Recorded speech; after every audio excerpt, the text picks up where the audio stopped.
The Taliban's reprisals against civilians have lost momentum, as rates of violence in Afghanistan appear to be receding.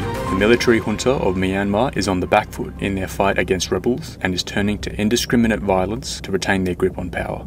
And the Central African Republic remains the most at-risk country in the world, and rates of violence show no signs of abating. We're the Humanitarian Assistance and Disaster Relief Institute, or HADR for short. We provide intelligence for humanitarian impact, and by the end of this video, you will better understand some of the world's most complex crises. At 11:59 p.m. local time, on the 30th of August 2021, the United States completed its full evacuation of Afghanistan after a two-decade conflict that began after the attacks of September 11, 2001. Immediately afterwards, the Taliban declared victory and once again seized control of the country. Representatives of the new regime quickly announced that there would be no politically motivated reprisals or violent repressions of civil rights, a promise that was quickly broken. Over the next 2 months, data shows the extent of the Taliban's retribution. Violence against civilians and armed clashes rose by 298% and 207% respectively. Enforced disappearances, extrajudicial killings, and torture were widely reported across the country.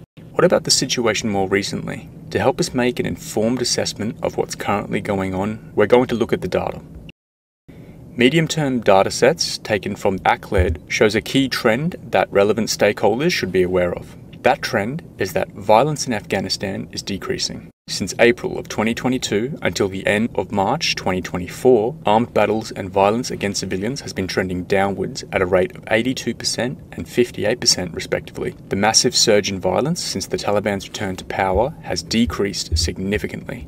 The humanitarian implications of the current state of violence in the country are numerous. Data from the Informed Risk Index, a global open-source data platform, rates Afghanistan's lack of coping capacity at high, 7.1 out of 10. This means that the country is thoroughly under-equipped to handle humanitarian hazards, a fact compounded by the return of more than 500,000 refugees from neighbouring Pakistan since September of 2023, most of whom lack housing, food and finances. This is highly likely to place even more pressure on Afghanistan's already deficient infrastructure and resources. It is also likely that a not insignificant percentage of these returned Afghans may be targeted for retribution. Though violence in the country is trending downward, it has not subsided. Consequently, humanitarian initiatives must be prepared with robust risk mitigation plans and SOPs if operating in the country.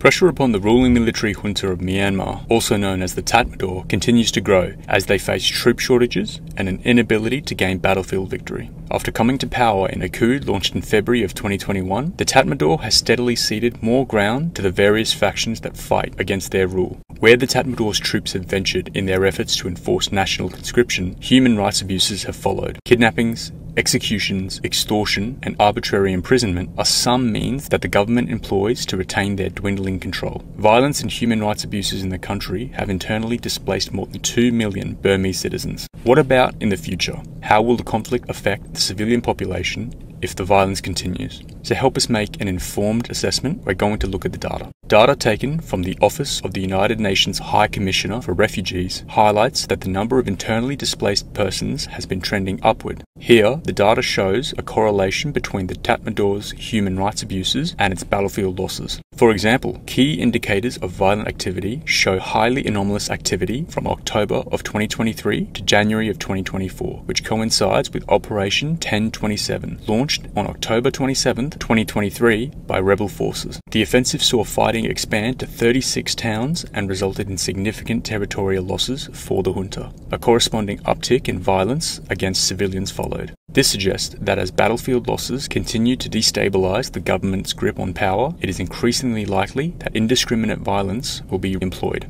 The implications of this correlation raises important considerations for humanitarians. As of April 2024, the total number of internally displaced persons in Myanmar has grown to 2.8 million and has trended upward for each successive month of the conflict.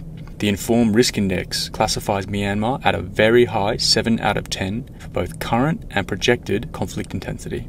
Based on the indicated data, it is highly likely that fighting will continue in the short to medium term. Consequently, the continued fighting is likely to exacerbate the social conditions that create internal displacement, as well as make it unsafe for those displaced to return home safely. The ability of displaced individuals to access humanitarian assistance, as well as any potential risk to aid workers, will be negatively impacted by this cycle of violence. Therefore, it is highly likely that human insecurity in Myanmar will remain similar or potentially trend downward in the short to medium term. Conflict in the Central African Republic has created a humanitarian catastrophe that has only gotten worse since 2020 after a disputed national election escalated to violence. Armed conflict between various factions of opposing political, socio-cultural, and religious loyalties has created a cycle of violence in the CAR that centers on historic enmity, clashing identities, and chronic poverty.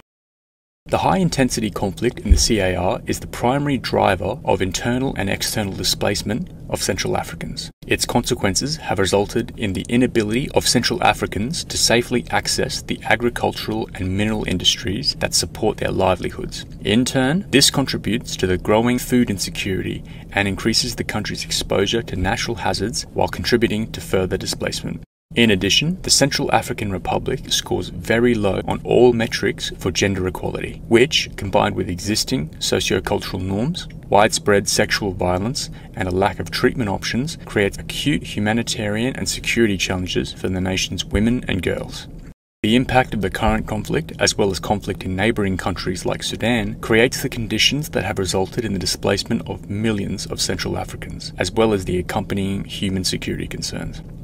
What are these human security concerns? And if the conflict continues, what impact will it have on the people of the Central African Republic? Once again, we're going to look at the data to help us understand. Data from the UN's Internal Organization for Migration puts the number of people affected by the conflict at over 5 million, with more than 500,000 internally displaced persons and 780,000 Central African refugees in neighbouring countries. The Informed Risk Index classifies the country as the most at-risk nation in the world, rated at very high in hazard and exposure, vulnerability, and lack of coping capacity. This means that the CAR is critically unable to respond to this humanitarian crisis and is at extreme risk. Thus, as the Central African Republic has little to no ability to manage the hazard risk, and violence in the nation shows no signs of abating, it is highly likely that the humanitarian crisis in the Central African Republic will remain as is or trend downward in the short to medium term. That concludes today's Global Crisis Report. Today's report has examined the human-caused hazard exposure risk in Afghanistan, Myanmar, and the Central African Republic. We've explored what the data means and have put things in a humanitarian perspective. We've looked at how the Taliban's attributive violence against civilians in Afghanistan has greatly decreased but has not abated. How Burmese rebels are gaining ground in their current conflict against the military junta, and how the current conflict in the Central African Republic shows no signs of stopping and has acute negative consequences for women and girls. Today's Global Crisis Report has been produced by the team at the HADR Institute so that those in the world of humanitarian assistance and disaster relief can use timely and accurate information to inform their decision making. If this sounds like something you or your organisation would like to learn how to do, the link below is where you can access HADR's intelligence publications and our Intelligence Essentials course. This course teaches you the foundational skills of intelligence that our analysts employ daily to achieve our mission. Otherwise, we'll see you for the next report.